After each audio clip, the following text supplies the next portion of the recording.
नमस्कार दोस्तों, एक बार फिर से एचआरआई न्यूज पर आप सभी दोस्तों का बहुत बहुत स्वागत है। सभी बड़ी खबरें, मुख्य समाचार सामने निकल के आ रहे हैं, जहां पर दोस्तों एक एक करके चलेंगे। तमाम बेहद बड़ी खबरें, मुख्य समाचार आप तक आगे इसी वीडियो के माध्यम से पहुंचाएंगे, इसलिए लगातार हमारे साथ आगे इसी वीडियो में बने रहिएगा। तो वहीं दोस्तों, खबरों की तरफ बढ़ने से पहले आप लोगों से एक छोटी सी रिक्वेस्ट है कि अगर आप लोग हमारे यूट्यूब चैनल पर नए हैं तो चैनल को अभी सब्सक्राइब करके पास में ही बने बेल के आइकन को जरूर दबाइएगा।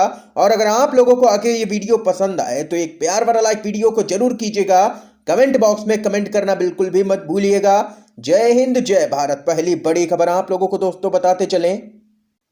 गौतम अडानी का पासपोर्ट करें जब्त, हिंडनबर्ग की रिपोर्ट पर विपक्ष की मांग। संसद में किया है विपक्ष ने जबरदस्त हंगामा, और वहीं आरबीआई ने मांगी है पूरी जानकारी। मामले पर खबर आप लोगों को बताते चलें। हिंडनबर्ग की रिपोर्ट के बाद गौतम अडानी की मुश्किलें कम होने का नाम नहीं ले रही हैं। विपक्ष ने संसद में अडानी ग्रुप के खिलाफ हिंडनबर्ग रिपोर्ट पर चर्चा की मांग की है और इसके साथ ही कथित अनियमितताओं की जांच के लिए एक संयुक्त संसदीय समिति यानी कि जेपीसी गठित करते हुए इस मामले की जांच की मांग की है।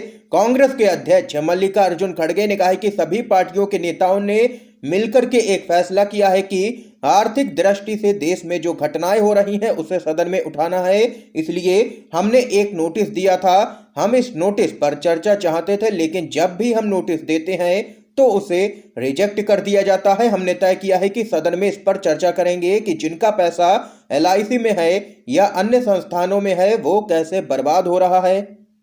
लोगों का पैसा चंद कंपनियों को दिया जा रहा है, जिसकी रिपोर्ट आने से कंपनी के शेयर गिर गए हैं। और इसके साथ ही आम आदमी पार्टी के सांसद संजय सिंह ने यहां पर मीडिया से बातचीत करते हुए कहा कि अडानी का झूठ और धोखाधड़ी का पहाड़ ताश के पत्तों की तरह बिखर रहा है।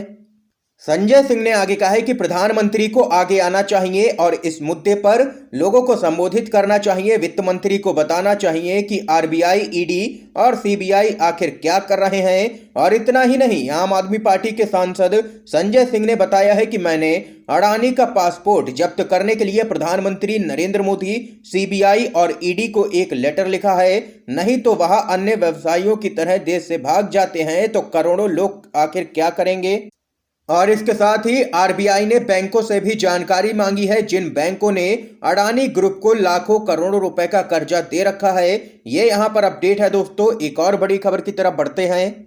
यूपी एमएलसी चुनाव, कानपुर में मतपेटी से अलग रंग का बैलेट पेपर निकलने पर जबरदस्त हंगामा हुआ है। डीएम ने मामले को करवाया है जैसे तैसे शांत। खबर बताते चलें। विधान परिषद की शिक्षक एवं स्नातक खंड की 5 सीटों पर हुए चुनाव की मतगणना यहां पर जारी है।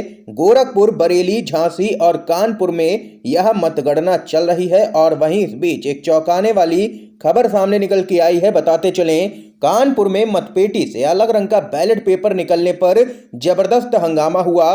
कानपुर में शिक्षक एमएलसी की मतगणना के दौरान टेबल नंबर 12 में एक अलग लाल कलर का बैलेट पेपर निकलने से एजेंट ने इस दौरान जमकर के हंगामा किया। जिला अधिकारी ने पहुंच करके पत्र की जांच की तो अलग बैलेट पेपर निकला, जिसे गिनती से बाहर किया गया तुरंत। ये यहाँ पर चौंकाने वाला मामला आया है यूपी एमएलसी के चुनाव से। एक और बड़ी खबर आ रही है।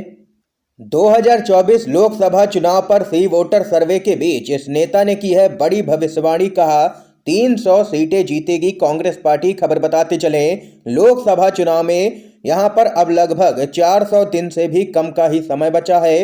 हाल ही में चुनाव को लेकर के एक सर्वे सामने आया है, जिसमें कांग्रेस की सीटें बढ़ने का अनुमान लगाया गया था। इस बीच एक नेता ने बड़ी भविष्यवाणी की है कि 2024 के आम चुनाव में कांग्रेस पार्टी 300 से भी ज्यादा सीटें जीतेगी। जानकारी के लिए आप लोगों को दोस्तों बताते चलें, आंध्र प्रदेश कांग्रेस कमेटी के कार्यकारी अध्यक्ष एन तुलसी रेड्डी ने एक प्रेस कॉन्फ्रेंस में यह बड़ा दावा किया है। कांग्रेस की बड़ी जीत का दावा करते हुए तुलसी रेड्डी ने कहा है कि केवल कांग्रेस पार्टी ही आंध्र प्रदेश को विशेष राज्य का दर्जा दे सकती है। उन्होंने कहा है कि भारतीय जनता पार्टी पहले से ही विशेष दर्जे के खिलाफ थी और वह राज्य की तीनों पार्टियों पर दबाव बनाए हुए है, जिससे उनके लिए विशेष दर्जा या फिर स्पेशल पैकेज मांगना मुश्किल हो गया था। ये यहाँ पर अपडेट आई। एक और बड़ी खबर की तरफ बढ़ते हैं। खबर आ रही है उत्तर प्रदेश से। अखिलेश यादव के प्लेन को मुरादाबाद में लैंडिंग की इजाजत नहीं, समाजवादी पार्टी का भाजपा पर तंज, कहा अहंकार का जल्द ही होगा अंत। खबर जान लेते हैं दोस्तों, क्या कुछ है पूरा मामला। समाजवादी पार्टी के राष्ट्रीय अध्यक्ष एवं यूपी के पूर्व मुख्यमंत्री अखिलेश यादव के पूर्व निर्धारित कार्यक्रम के लिए मुरादाबाद में प्लेन लैंडिंग करने की अनुमति नहीं मिली। इससे नाराज समाजवादी पार्टी ने दावा किया है कि भाजपा के अहंकार का जल्द ही अंत होगा। ये यहाँ पर खबर आई है यूपी से। एक और अपडेट की तरफ बढ़ते हैं। पश्चिम बंगाल से खबर आ रही है। एलआईसी और बैंकों में जमा पैसों का जिक्र कर ममता बनर्जी का बीजेपी पर बड़ा हमला। खबर आप लोगों को बताते चले दोस्तों, पश्चिम बंगाल की मुख्यमंत्री ममता बनर्जी ने एलआईसी और आम बजट 2023 को लेकर के केंद्र सरकार पर निशाना साधा है और इसके साथ ही उन्होंने दावा किया है कि यूनियन बजट साल 2024 में होने वाले लोकसभा चुनाव को देखते हुए बनाया गया। इसके साथ ही मुख्यमंत्री ममता बनर्जी ने आगे कहा है कि बीजेपी कुछ नेताओं को और अपने मित्रों को फायदा पहुंचाने के लिए जीवन बीमा निगम यानी कि एलआईसी और राष्ट्रीयकृत बैंकों में जमा पैसों का इस्तेमाल कर रही है। इसके साथ ही ममता बनर्जी ने यहां पर कहा है कि यह केंद्रीय बजट भविष्यवादी नहीं है, पूरी तरह से अवसरवादी है, जन विरोधी और गरीब विरोधी है। यह केवल एक वर्ग के लोगों को लाभान्वित करेगा। यह बजट देश की बेरोजगारी के मुद्दे को हल करने में मदद नहीं करेगा। ये यहां पर बड़ा हमला केंद्र सरकार पर बोला है पश्चिम बंगाल की मुख्यमंत्री ममता बनर्जी ने। इस बीच एक और अपडेट की तरफ बढ़ते हैं दोस्तों। संदिग्ध मामलों में शामिल चीनी बिजनेसमैन है अडानी का दोस्त। कांग्रेस ने पूछा पीएम के मित्र का चीन से आखिर क्या रिश्ता है। खबर बताते चलें, हिंडनबर्ग रिपोर्ट पर कांग्रेस के प्रवक्ता पवन खेड़ा ने एक प्रेस वार्ता की है। उन्होंने कहा है कि मोदी जी की 20 साल की मेहनत, जब वे मुख्यमंत्री थे तब की मेहनत, जब प्रधानमंत्री बने तब की मेहनत, इतनी मेहनत करके मोदी जी ने एक गुब्बारा फुलाया और उस गुब्बारे की हवा निकल गई। सारे नियम ताक पर रख करके एक आदमी को मोदी जी ने पाल पोस करके बड़ा किया और आज क्या हुआ। यह मोदी जी और अडानी के बीच का मामला होता तो हमें क्या फर्क पड़ता। हम भी चुप रहते और आप भी चुप रहते। अब तो आप भी चुप नहीं रह सकते और हम भी चुप नहीं रह सकते, क्योंकि यह मामला अब एक एक भारतवासी के पसीने से कमाई धनराशि का है, जो अब खतरे में पड़ गई है। एलआईसी के माध्यम से यह मामला वहां तक जा पहुंचा, हमारी और आपकी जेब तक जा पहुंचा। इसके साथ ही पवन खेड़ा ने आगे कहा है कि साहब के संबंध हैं चीन से, ये तो सब जानते हैं, लेकिन साहब के जो दोस्त हैं अडानी, उनके संबंध हैं चुनलिंग से, जो कि एक चीनी बिजनेसमैन है जिनका नाम संदिग्ध गतिविधियों में पहले भी रहा है। ये यहाँ पर कांग्रेस पार्टी ने जबरदस्त हमला बोला है केंद्र सरकार पर और पवन खेड़ा ने पूछा है कि बताइए ये रिश्ता आखिर क्या कहलाता है। ये यहाँ पर कांग्रेस पार्टी काफी जबरदस्त तरीके से हमलावर है पूरे मामले को लेकर के और सवाल भी कई तरह के खड़े हो रहे हैं, क्योंकि केंद्र सरकार की तरफ से अब तक पूरे मामले पर कोई भी बयान सामने नहीं आया है।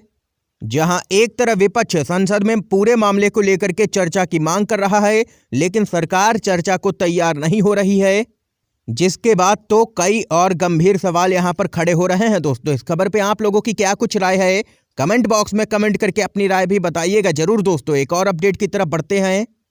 सुप्रीम कोर्ट का एक से अधिक सीटों पर चुनाव लड़ने पर रोक लगाने से इनकार, याचिका खारिज करती है।